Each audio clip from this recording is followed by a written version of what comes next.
Well, the storms are out there. It rained real hard back in Torrey, so we're hoping the storm might have dumped enough so that we can actually make it out here. If it's so much as sprinkles, we'll have to turn around because this road will turn to mud real fast, but we might be in luck.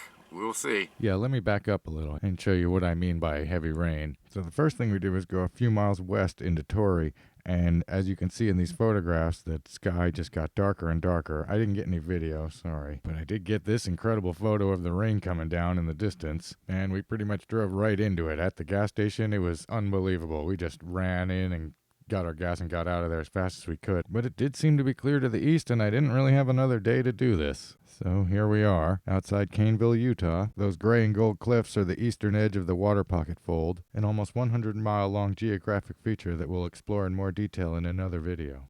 And another thing I forgot to get a shot of was the big sign right behind us that says, "Do not go this way in rain because you can become trapped out here. Even a 4x4 will do you no good on these roads when they're wet because everything turns to mud and you'll just slip and slide." The Park Service won't even send out recovery vehicles until things dry out. There was another car at the sign and they decided not to risk it. But we are a good 30 miles east of the storm and I think we might be able to make it. Worst possibility, we get trapped out here and have to wait for things to dry out. But we're carrying a good 5 days worth of food and water with us. I think we can just make it, and we will just make it. A little steep.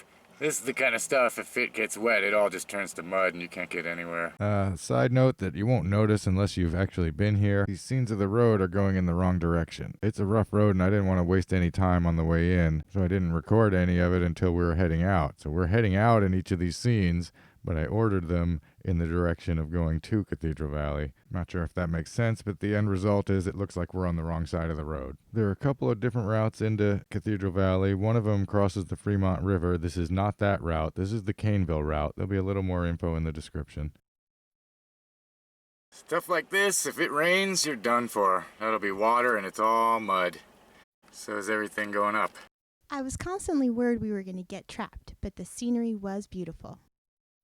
I was calling this area the Tie-Dye Hills.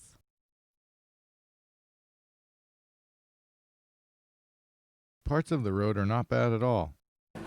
Non-stop amazing views the whole way.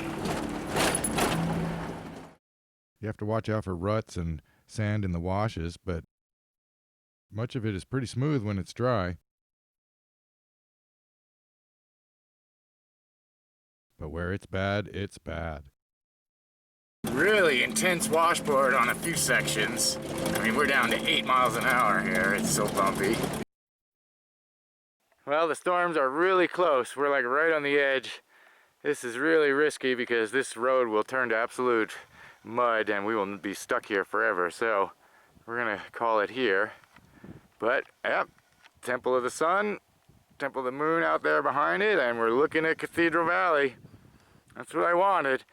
You know, I'd love to get a little closer, but you know, good enough. I could see it. And that's good enough. The Temple of the Sun, and here's the Temple of the Moon, it's the smaller one on the left, are featured in a lot of the park souvenirs, and we saw pictures and stuff of them last time, but never got to come out here, so now we made it. It is sort of doable in a two-wheel drive. I wouldn't recommend it for most people, and we are really glad we didn't go any further because we found out that not too far up the road, it turns to very deep sand, so you really have to be careful about how you're proceeding out here. Even a four-wheel drive can get stuck in the sand if they aren't careful about it. And again, for the millionth time, if the rain hits, it's over. The mud, nobody can get through.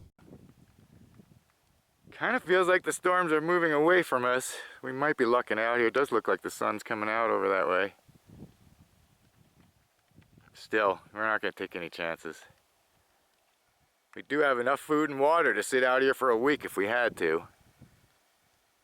We definitely, it's a calculated risk, but we are well prepared also.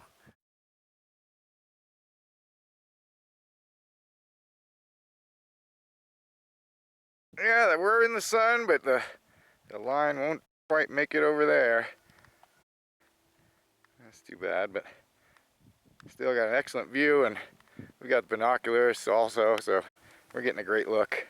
When we arrived, I noticed a tent out there by itself. I guess the people had gone to get a closer look at the formations, but now they're back and packing their car in a hurry. We're all trying to get out of here before the rain hits.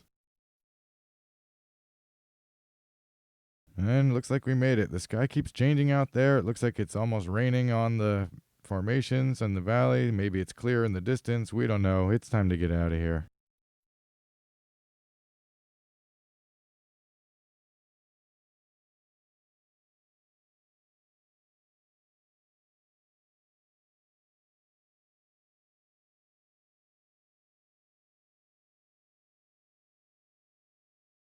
We're just about back to Capitol Reef Visitor Center, and here comes the rain.